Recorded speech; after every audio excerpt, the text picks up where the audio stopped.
Subscribe कीजिए community health officer YouTube channel को और पास में जो बेल आइकन है उसके ऑल नोटिफिकेशन को प्रेस कर दीजिए ताकि आने वाली वीडियो सबसे पहले आप तक पहुंच सके। Hello friends, welcome back to our YouTube channel. मैं हरिनागर आपका बहुत बहुत स्वागत करता हूं। तो दोस्तों, आज के वीडियो में हम बात करने वाले हैं डेंगू फीवर के बारे में। तो दोस्तों, जैसा कि आपको पता ही होगा, आजकल डेंगू फीवर बहुत ही ज़्यादा फैल रहा है। तो दोस्तों, इस वीडियो के माध्यम से हम आपको बताएंगे कि डेंगू फीवर क्या होता है, डेंगू वायरस के बारे में, डेंगू कैसे फैलता है, डेंगू के लक्षणों के बारे में, डेंगू की स्टेज के बारे में, उसकी जांचों के बारे में, उसके उपचार के बारे में और उसकी रोकथाम किस प्रकार से की जाती है उसके बारे में हम आपको बताएंगे। तो दोस्तों, इस वीडियो को आप शुरू से लेकर अंत तक ज़रूर देखें क्योंकि यह वीडियो आप लोगों के लिए बहुत ही नॉलेजेबल एवं इंटरेस्टिंग होने वाला है। So friends, let we start our today video. तो सबसे पहले हम बात करेंगे कि डेंगू क्या होता है। तो डेंगू एक प्रकार का वायरल इन्फेक्शन है जो कि एक मादा मच्छर के काटने की वजह से होता है, जिसको एडिस इजिप्टी कहा जाता है और इसके वायरस का नाम है फ्लेवी वायरस। यह मादा मच्छर chikungunya, Zika virus, yellow fever को फैलाने में भी उत्तरदायी माना जाता है। अगर कोई व्यक्ति पहले से ही डेंगू से संक्रमित है और यह मच्छर डेंगू से संक्रमित व्यक्ति को काटता है एवं उसके बाद वही मच्छर किसी असंक्रमित व्यक्ति या सामान्य व्यक्ति को काटता है तो वह व्यक्ति भी डेंगू से संक्रमित हो जाता है। अब हम बात करेंगे सोर्स ऑफ इन्फेक्शन, यानी कि डेंगू के संक्रमण फैलने के क्या क्या माध्यम होते हैं। तो सबसे पहले आता है, अगर आपके आसपास के इन्वायरमेंट में बहुत ही ज़्यादा गंदगी है तो उसकी वजह से भी डेंगू फैलता है, या आपके आसपास के वातावरण में बहुत ही ज़्यादा गड्ढे हैं और उस गड्ढों में बहुत ही लंबे समय से पानी भरा है तो वहाँ पर भी मच्छर पनपते हैं और डेंगू का कारण बन सकते हैं। उसके अलावा जो आपका कूड़ादान है वो बहुत ही ज़्यादा लंबे समय से गंदा है तो वहाँ पर भी मच्छर पनपते हैं। या उसके अलावा जो आपके कूलर होते हैं और कूलर में लंबे समय से पानी भरा होता है और वो गंदा हो जाता है तो उसमें भी मच्छर पनपते हैं। उसके अलावा पानी के बर्तनों को खुला रखने पर, उसके अलावा जो पानी की टंकी होती है उसका ढक्कन खुला होता है और लंबे समय से पानी की टंकी को साफ़ नहीं करते हैं तो उसका पानी भी गंदा हो जाता है और उसकी वजह से वहाँ पर मच्छर पनपने लगते हैं। उसके अलावा जैसे कि आपके घरों में फूलों के गमले होते हैं, उसमें भी पानी भरा होता है तो वहाँ पर भी मच्छर पनपने के चांसेस होते हैं। उसके अलावा आपने देखा होगा कि आपके घरों के आसपास में जो फालतू टायर पड़े होते हैं, जो आपकी बाइक होगी या जो आपकी फोर व्हीलर्स हैं उसके टायर पड़े होते हैं तो उसमें भी पानी भरा होता है और वहाँ पर भी मच्छर पनपते हैं। तो इन्हीं माध्यम के द्वारा जो डेंगू संक्रमण है वो फैलता है। अब हम बात करेंगे, अगर कोई भी व्यक्ति डेंगू से संक्रमित होता है तो उसमें किस प्रकार के लक्षण देखे जा सकते हैं। तो व्यक्ति में सबसे पहले तेज़ बुखार देखने को मिलता है, यानी कि उसका टेम्परेचर 100 डिग्री फ़ारेनहाइट से ऊपर चला जाता है और यह टेम्परेचर 4 से 5 दिन तक ज़्यादा रहता है और उसके बाद में ख़त्म हो जाता है। उसी के साथ व्यक्ति की मांसपेशियों में, हड्डियों में, जोड़ों में दर्द रहता है और इसका मतलब है उसका पूरा शरीर टूटने लगता है। सिर में तेज़ दर्द होना, जी मचलना, उल्टी आना और कभी कभी उल्टी के साथ में खून भी निकलने लगता है और आँखों के अंदरूनी भाग में दर्द होना, त्वचा पर लाल चकत्ते बनना, मांसपेशियों में सूजन होना और उसके अलावा शरीर के विभिन्न भाग जैसे कि मसूड़ों से या जो आँखें होती है वहाँ से ब्लीडिंग होने लगती है। उसके अलावा जो हमारे शरीर के जो इंटरनल ऑर्गन्स होते हैं जैसे कि लंग्स हो गया, किडनी हो गया और जो हमारी आंतें होती है, जो इंटेस्टाइन होती है, वहाँ से भी ब्लीडिंग होना स्टार्ट हो जाता है। अगर इंटेस्टाइन से ब्लीडिंग हो रही है तो कभी कभी उल्टी के साथ में खून निकलता है या जब भी स्टूल पास आउट करते हैं तो उसके साथ भी खून निकलता है। तो इस प्रकार के जो लक्षण हैं डेंगू से संक्रमित व्यक्ति के अंदर देखे जा सकते हैं। अब हम बात करेंगे कि किस प्रकार से डेंगू इन्फेक्शन धीरे धीरे सीवियर हो जाता है, यानी कि उसके लक्षण भी सीवियर हो जाते हैं। तो यहाँ हमने डेंगू के लक्षणों को स्टेज में डिवाइड कर दिया है। तो सबसे पहले आता है एसिम्प्टोमेटिक इन्फेक्शन।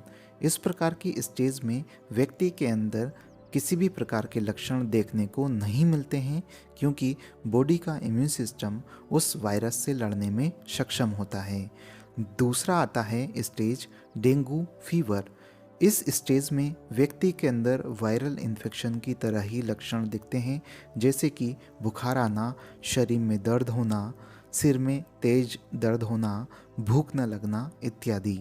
और करीबन 50% लोगों में शरीर पर लाल चकत्ते देखने को मिलते हैं, जो कि 2 से 3 दिन में गायब हो जाते हैं। और साथ ही इसमें लक्षणों के आधार पर इसका ट्रीटमेंट किया जाता है, और ये जो डेंगू फीवर है 4 से 5 दिनों में सही हो जाता है।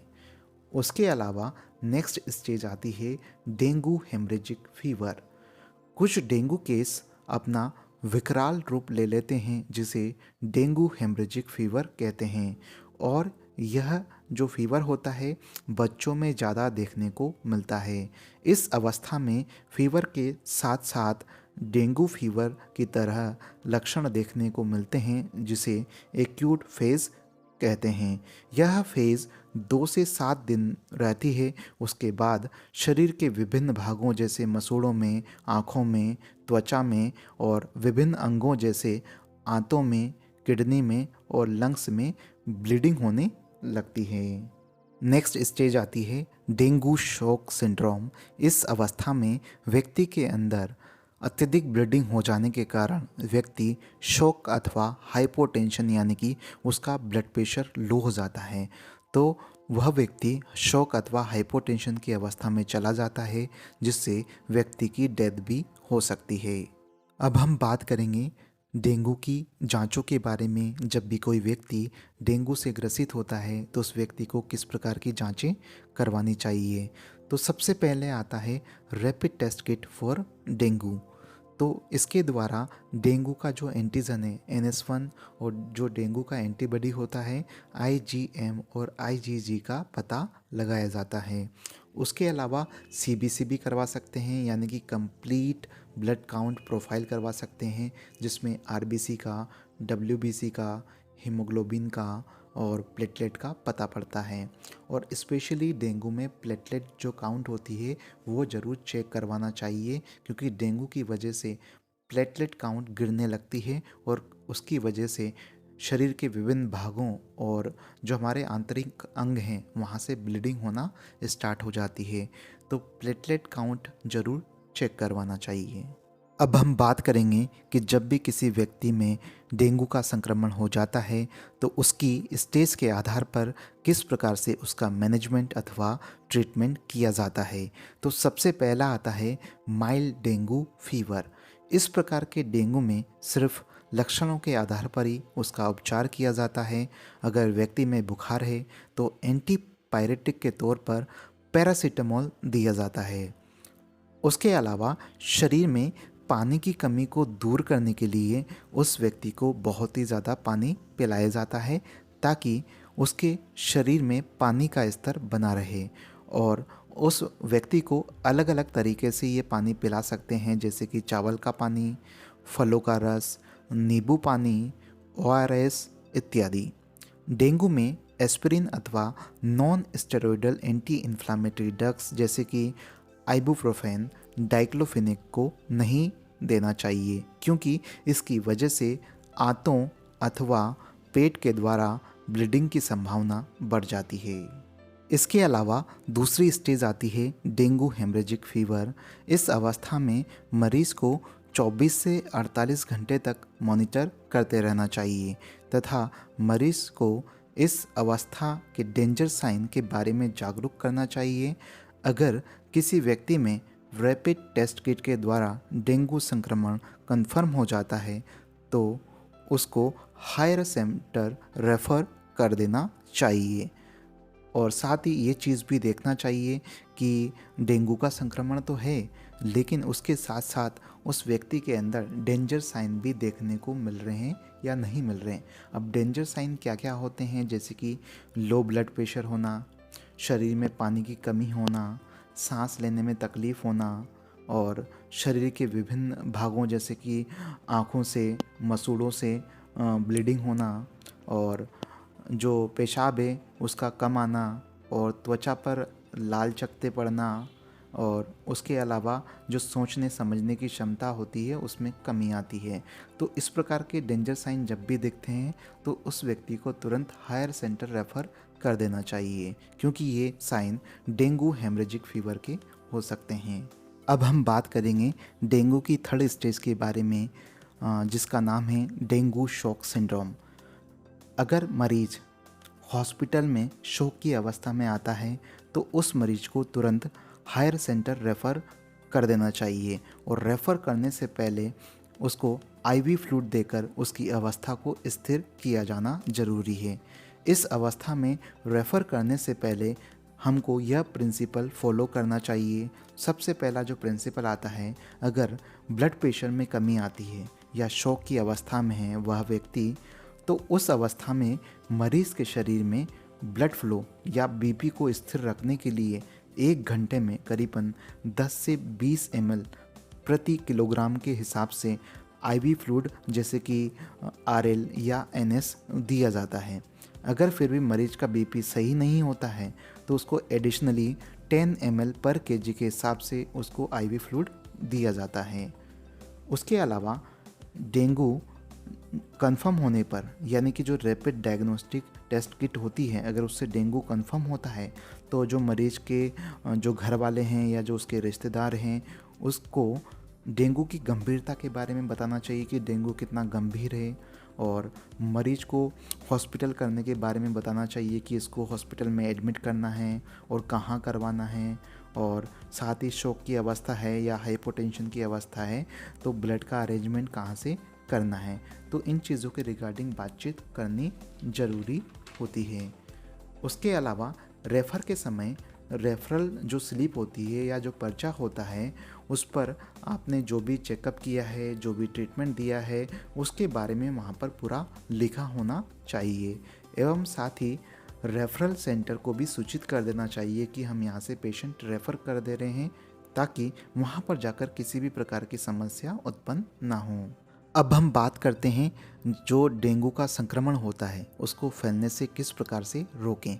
तो यहाँ पर सबसे पहली कंडीशन आती है कि जो डेंगू के संक्रमण के फैलने का जो माध्यम है उसी को रोक दिया जाए। तो सबसे पहले हम क्या करेंगे, यहाँ पर जो घर के आसपास का जो वातावरण है बिल्कुल साफ़ होना चाहिए, स्वच्छ होना चाहिए, और आसपास जो भी गड्ढे हैं अगर वहाँ पर पानी भरा है तो उन गड्ढों की सफाई करना चाहिए, वहाँ पर मिट्टी डाल देनी चाहिए, और आसपास के वातावरण में किसी भी प्रकार का पानी नहीं भरा होना चाहिए। दूसरा आता है जो डस्टबिन होती है उसको डेली जो नगर पालिका की गाड़ी आती है उसमें खाली कर देना चाहिए, और उस डस्टबिन को डेली साफ़ करना चाहिए। उसके अलावा जो आपकी पानी की टंकी है उसको खुला नहीं रखें, उसको हर 6 महीने में साफ़ करें। और उसके अलावा जो आपके घर में जो फूलों के गमले हैं उसमें ज़्यादा पानी भरा नहीं होना चाहिए, उतना ही पानी दें जितनी उसको आवश्यकता है। उसके अलावा जैसे कि घरों के आसपास में टायर पड़े होते हैं तो उन टायरों को दूर रखें या उसमें पानी नहीं भरने देना चाहिए, उसको खाली कर दें या पानी को। या उसके अलावा जो पानी के बर्तन हैं उसको खुला नहीं छोड़ना चाहिए, या जो भी खाने के जो चीज़ें हैं उनको भी खुला नहीं छोड़ें। या उसके अलावा जो कूलर होते हैं, कूलर में बहुत ही लंबे समय से पानी पड़ा है तो कूलर के पानी को निकाल दें और उसको साफ़ कर लें।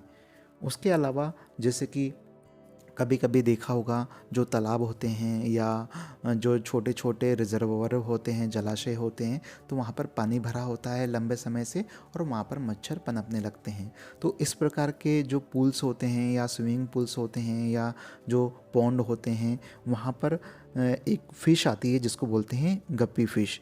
तो उस फ़िश को वहाँ पर छोड़ देना चाहिए। वो फ़िश क्या करती है, जो भी गंदगी होती है पानी की उसको खा लेती है। अगर मच्छर भी हैं तो उसको भी वो निगल लेती है, यानी कि पानी को साफ़ रखने का काम वो करती हैं।